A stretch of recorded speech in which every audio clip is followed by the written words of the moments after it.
Desert Whispers.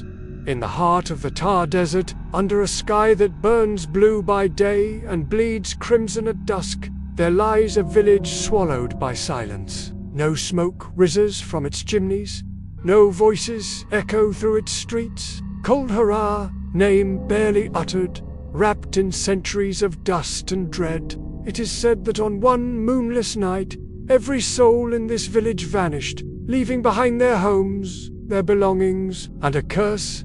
Not a single body was found. Not a single footprint trailed into the desert. Only a chilling emptiness that seeps into the bones of anyone who dares to enter. This is not a story for the faint of heart. This is the tale of a village that chose to disappear. Strolling through those crumbling sandstone walls feels like stepping into a time capsule, right? You can't help but notice this entire settlement frozen in its last breath. Dozens of houses stand like open coffins, doors hanging off their hinges, with clay pots still resting on dusty shelves, just waiting for someone to pick them up again. And then there's the temple, half buried in sand, staring skyward with these hollow eyes that seem to hold so many secrets. It's like time just hit pause, here not in a slow, fading way, but in a sudden, jarring moment. Imagine the villagers going about their lives, and then boom, they exhaled once and never inhaled again. It's hauntingly beautiful, really, and you can almost feel the stories whispering through the ruins. The stories surrounding this place are as countless as the grains of sand outside its walls. Some folks talk about tyranny, spinning tales of a cruel minister who had his eyes set on the village chief's daughter. When she turned him down, he got all fired up and threatened to take her by force. That very night, the entire village of over 1,500 people just vanished into thin air. Others whisper about supernatural wrath, like a broken pact with desert spirits, leading to some serious, divine payback. But the real truth, it's buried deep beneath centuries of sand and silence, waiting for someone brave enough to uncover it. What do you think really happened?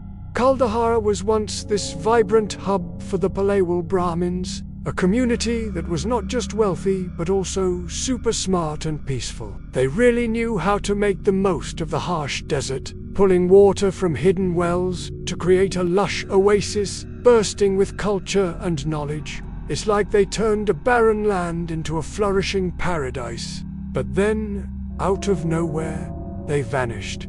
And it wasn't just a simple goodbye. It felt like a violent ripping apart of history. Imagine the stories, the laughter, and the wisdom that just disappeared overnight. The mystery of their disappearance leaves us with so many questions, doesn't it? What could have driven such a thriving community to leave everything behind? Salim Singh, the Prime Minister of Jaisalmer, was feared across the kingdom. His greed knew no bounds. Tales of his blackened heart stretched farther than his armored caravans. He had taxed the villagers into starvation, and when his eyes fell upon the daughter of the village head, it wasn't love, it was ownership, and he gave them an ultimatum. Marriage or massacre. One moonless night, the elders gathered beneath the temple's cold gaze.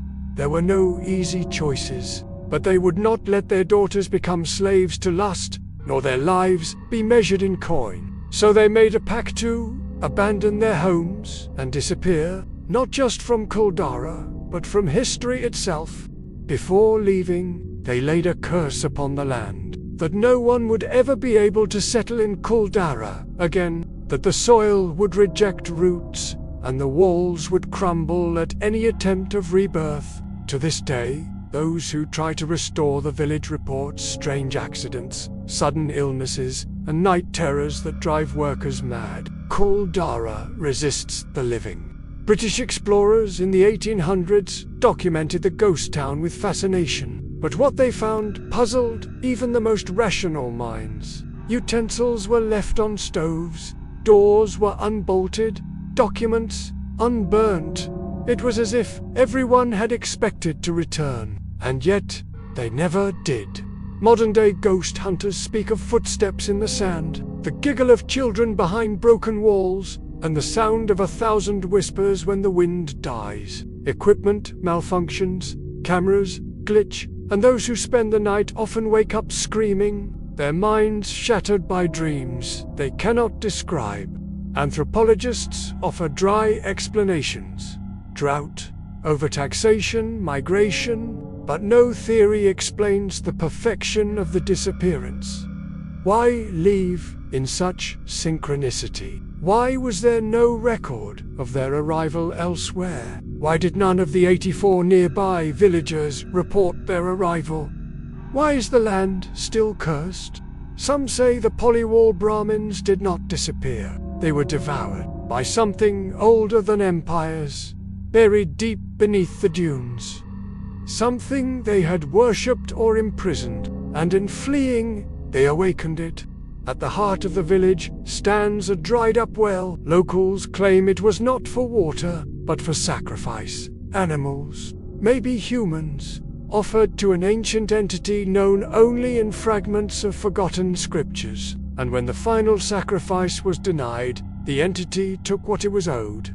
Seismic surveys done in recent years show hollow networks beneath Kuldhara man-made tunnels leading nowhere, or perhaps leading somewhere not meant to be found. Teams sent to explore the caves reportedly never returned. Their bodies never found. Their last messages garbled and distorted.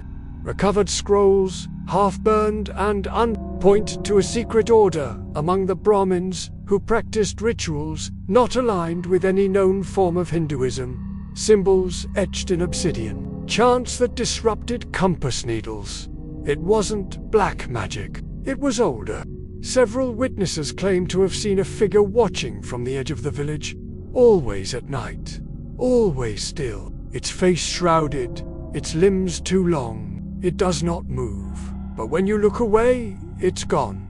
Cameras never catch it, only eyes do. The belief persists. The villagers never left, that they still wander their homes, trapped between dimensions, sometimes kind, sometimes hostile, as if unaware of their death, as if the village is repeating the last night again and again in a loop that refuses to break. Despite increasing interest, authorities downplay the site. No official archaeological dig has been access is restricted at night. What are they hiding? Or, more chillingly, what are they afraid of awakening? In 1998, a journalist named Dev Yadov entered the village after sunset. Defying warnings, he was never seen again. His camcorder was found weeks later, half buried in the sand outside the temple. The footage ends abruptly after a child's laugh and the camera shaking violently. Experts dismissed it as a prank. His family never did.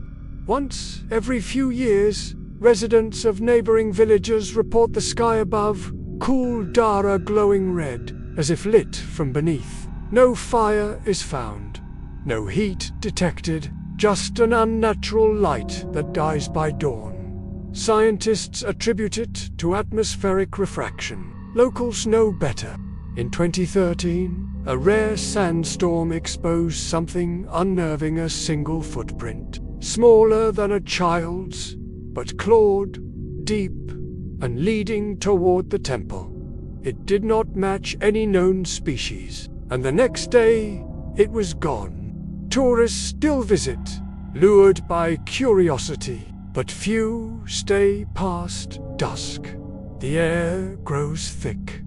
The silence becomes unbearable. Birds do not fly over. Kuldhara stray animals refuse to enter. Even time seems reluctant to pass.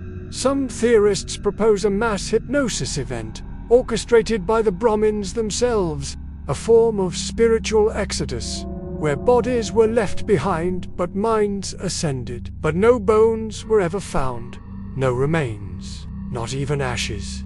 In 2021, a tourist snapped a photo that went viral: a stone door, newly visible after a landslide, built into the base of the village well, carvings, unlike any known language, bordered it. The next week, the door was sealed. No official record of it remains.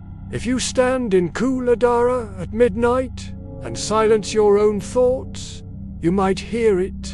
Not noise, but a presence, a pressure in the chest, the sensation of 1,000 eyes, watching, not with malice but with sorrow, as if the village wants to be remembered.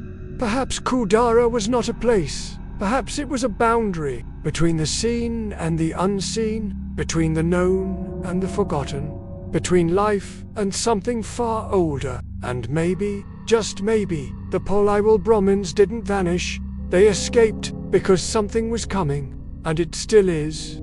If this story chilled you to the bone, there's more where that came from. Subscribe to Chrono Dark for weekly explorations into history's most haunted secrets, unsolved conspiracies, and spine-tingling mysteries. The past is darker than you think, and we're just getting started.